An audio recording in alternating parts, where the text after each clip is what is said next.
If you're serious about comic collecting or comic investing for that matter, and you're debating whether grading matters, then you've probably been misinformed.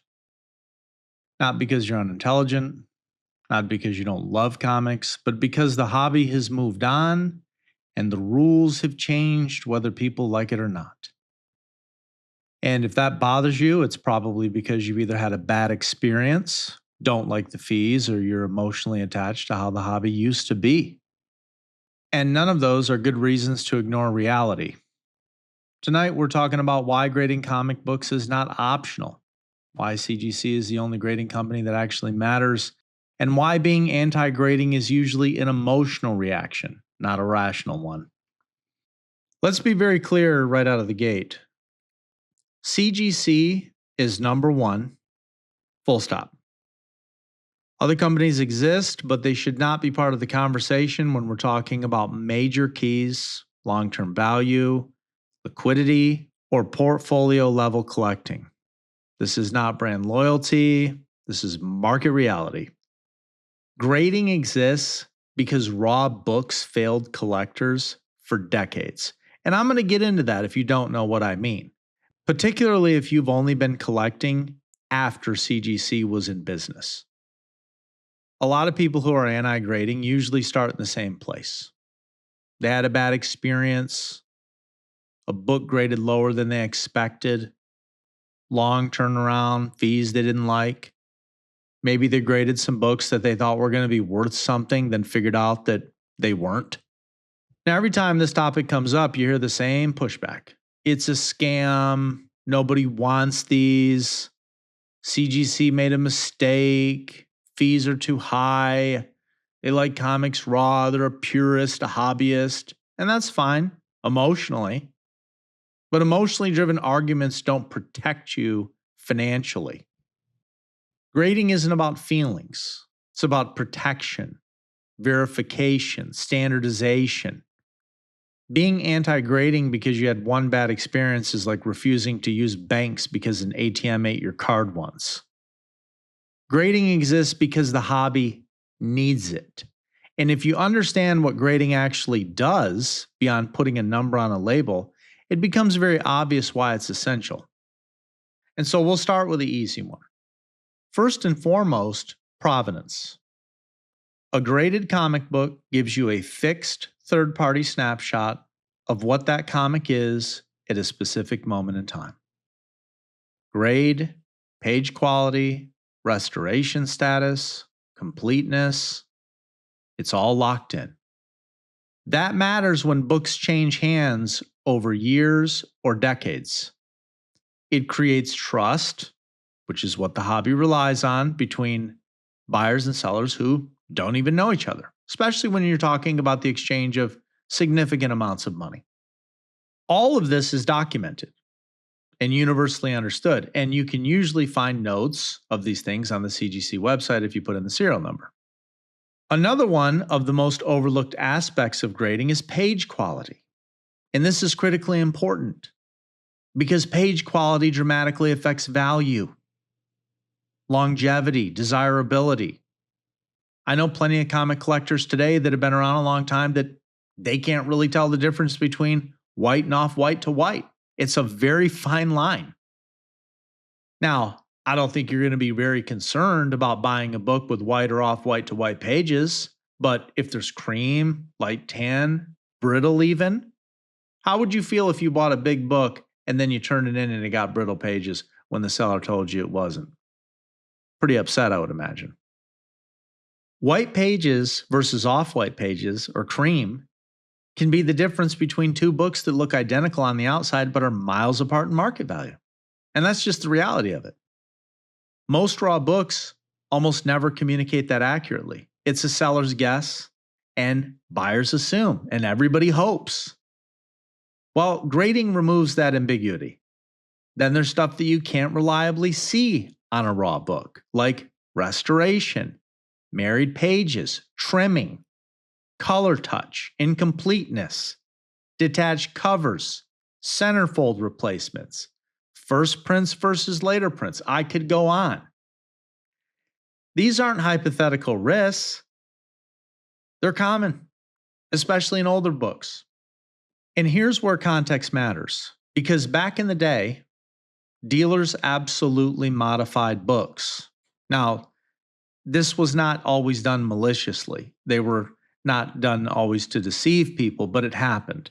Pressing, trimming, replacing staples, swapping pages. I mean, slabbing didn't exist back then, so standards were much looser. The goal was to make books present better because presentation sold. Back then, people weren't thinking long term because nobody could. Comics weren't nearly as valuable back then as they were today. I mean, the hobby wasn't nearly as big as it is today as it was back then. I mean, there's been a lot of changes. There was no CGC. Decades of comic collecting went by without any CGC, any CBCS, any of that. And back then, minor restoration was often considered normal. Books were improved so they'd sell better. Nobody thought twice about these things because there was no permanent record. While today, that environment no longer exists. And that's a great thing for everybody. Going against that, trying to say no grading, that's not a good idea. We're going the other direction now. We're going back to years ago. As a comic collector, I feel very fortunate that I'm able to live in a world where CGC exists specifically to stop that behavior from infecting the modern market. It creates accountability. It creates documentation. It protects buyers from mistakes they don't even know how to look for yet. Which brings me to one of the most important rules in serious collecting. You should never buy a major key raw ever. Without grading, you are relying entirely on trust, and trust is not a strategy. Now, I'm not saying that raw books are evil, but I am saying that risk is asymmetric. Buying a major key raw is incredibly risky, even if the sellers are honest. Even if the book looks great, even if the price feels right, you are gambling with thousands of dollars, sometimes tens of thousands of dollars, based on surface appearance alone. And if you buy a major key raw and something is wrong with it, you're exposed. If you buy it graded and something is wrong, the market already accounted for it. But sometimes you cannot see trimming with the naked eye reliably. You can't always detect color touch just standing there. You can't confirm page quality. You can't confirm resto history. You can't confirm completeness.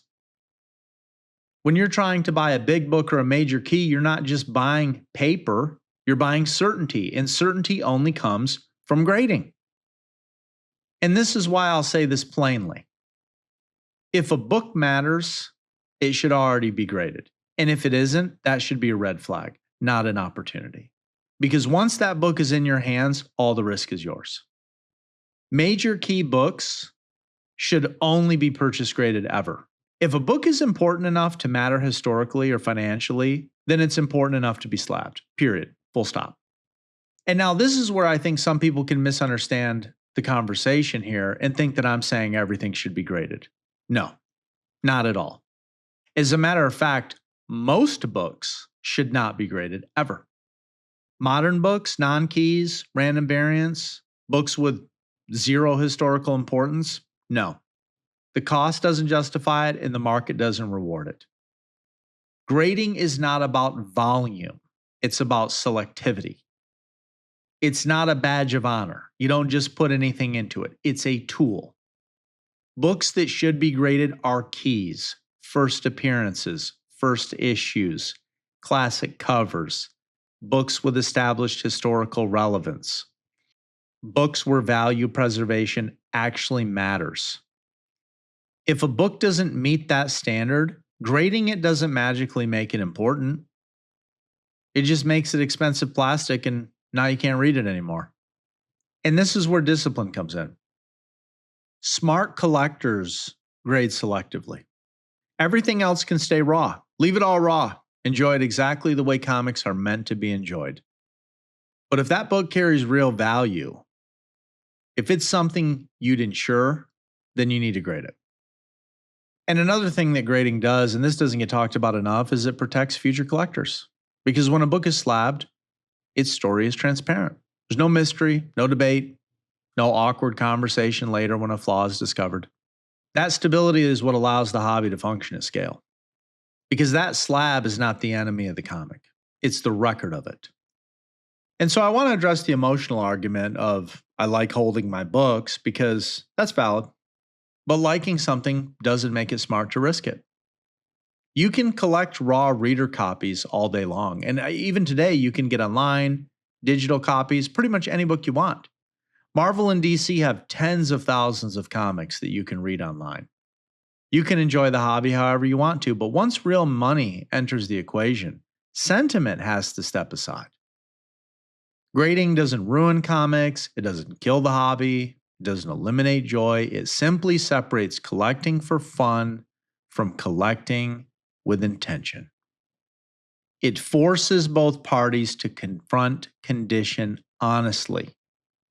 It adds friction to deals, and friction is healthy when money is involved. CGC didn't change the hobby because they wanted to. They changed it because the hobby demanded it. And pretending otherwise doesn't make the risk go away. It just puts it squarely on you. That's how you avoid mistakes that you can undo. If you're building a real slab portfolio, grading isn't a luxury. It's a foundation. And it's how you collect with clarity instead of nostalgia. And that's exactly why grading is a must.